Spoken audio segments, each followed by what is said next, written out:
वृंदावन का स्वरूप समझो।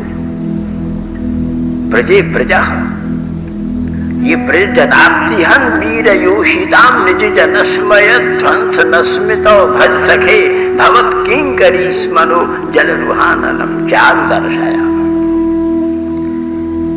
सब जनों की आरती को, दुख को दूर कर देता है।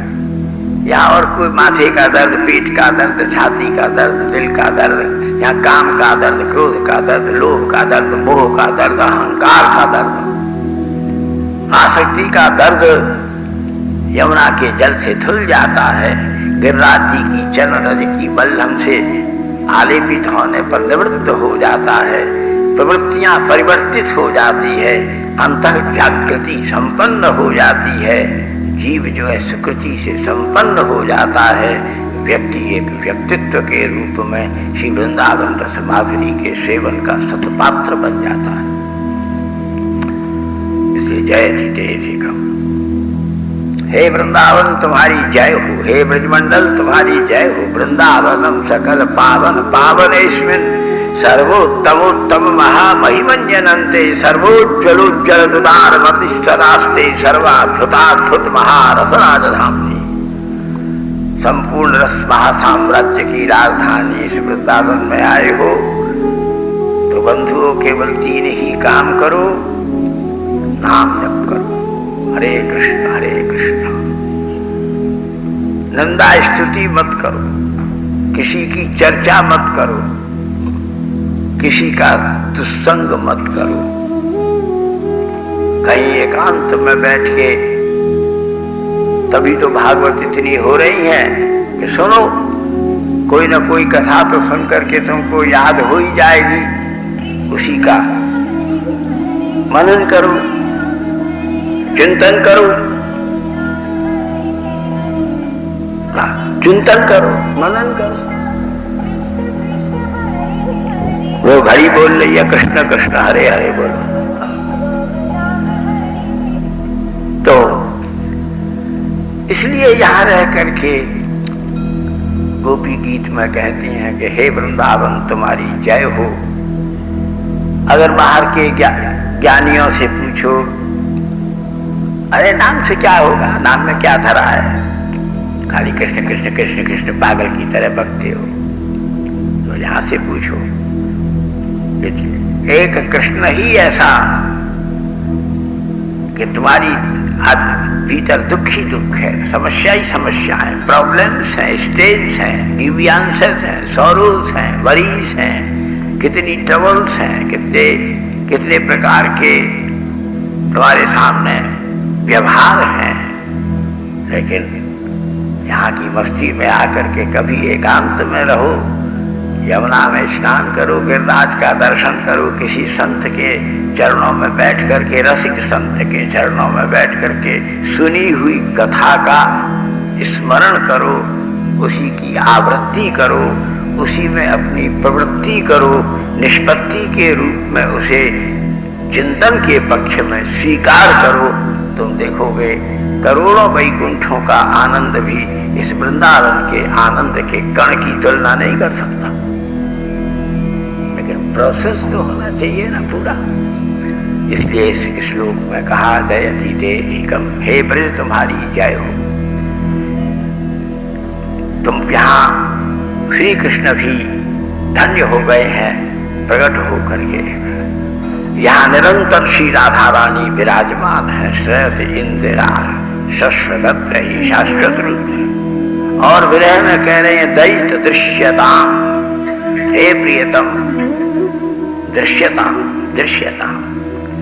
वृंदावन में आए हुए हैं तो गोपी तो विरह में कह रही हैं कि आप प्रकट होकर हमको दर्शन दो, लेकिन उपदेश कर रही हैं कि यहाँ वृंदावन में आकर प्रार्थना करो, ठाकुर हमको अपना एक झांकी दिखा दो, एक झलक दिखा दो, एक दर्शन दो।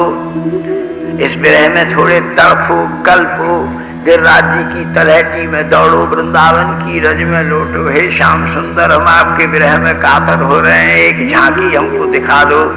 और कहीं संभव नहीं है, लेकिन अगर वृंदावन धाम की कृपा आपके ऊपर हो हो गई तो अवश्यमेव कहीं न कहीं तुम्हें वो बाकी झांकी दिख जाएगी, फिर तुम उन्मत्त हो जाओगे और तुम खोज करके भी, आग्रह करने पर भी, बुलाए जाने पर भी, जबरदस्ती करने पर भी फिर वृंदावन छोड़ करके जाने का नाम नहीं लोगे।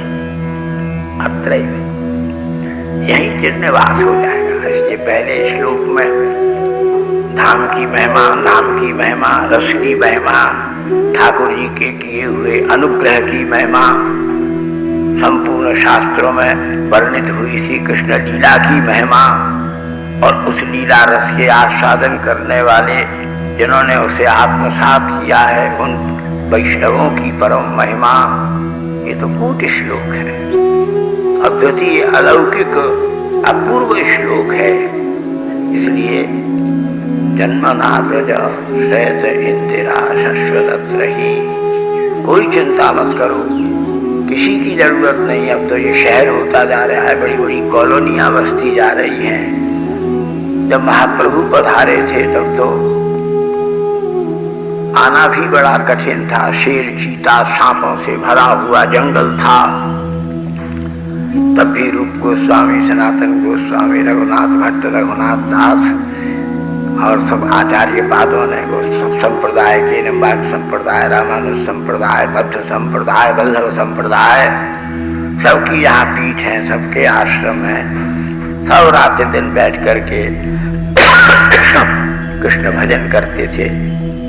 इसलिए यहाँ किशोरी जी कोई ना हो घर में, खाली माँ हो या समर्पिता कांता हो, तो कांता की बात तो सोचने की नहीं है यहाँ, लेकिन माता के रूप में श्री राधा रानी यहाँ विराजमान हैं। तुम आकर के यहाँ उनको प्रसन्नता, किशोरी जी को प्रसन्न करो। और किशोरी जी को प्रसन्न करने का क्या उपाय है? केवल कृष्ण कृष्ण भजन करो। जब राधे राधे कहते हो तो कृष्ण प्रसन्न होते हैं, जब कृष्ण कृष्ण कहते हो तो किशोरी प्रसन्न होती है। इसलिए भैया गौड़ीय संप्रदाय की पद्धति से और रामानुज मध्व निम्बार्क आदि अंतरंग पद्धति से अकेले राधे राधे, अकेले कृष्ण कृष्ण नहीं, इनका विरह मत कराओ, इन्हें मिले रहने दो। जब कहो तब राधे कृष्ण हरे कृष्ण, हरे माने राधा, राधे एक ही बात है। लेकिन कलयुग में राधा नाम अपवित्र लोगों के आगे, शराबी कबाबियों के आगे, व्यावहारिकों के आगे काय को इस गुप्त मधुर नाम को कृष्ण भज जपत्यश्रु पूर्णो हरि ही। ठाकुर की आंखों से आंसू बहते रहते हैं और वो भी निकुंज में कदम के नीचे कमर पर हाथ रख के श्री राधे कह करके नृत्य करते हैं। जपत्यश्रु पूर्णो हरि, उनके नेत्रों से आंसुओं की धारा बहती। राधा नाम कृष्ण जप्य है।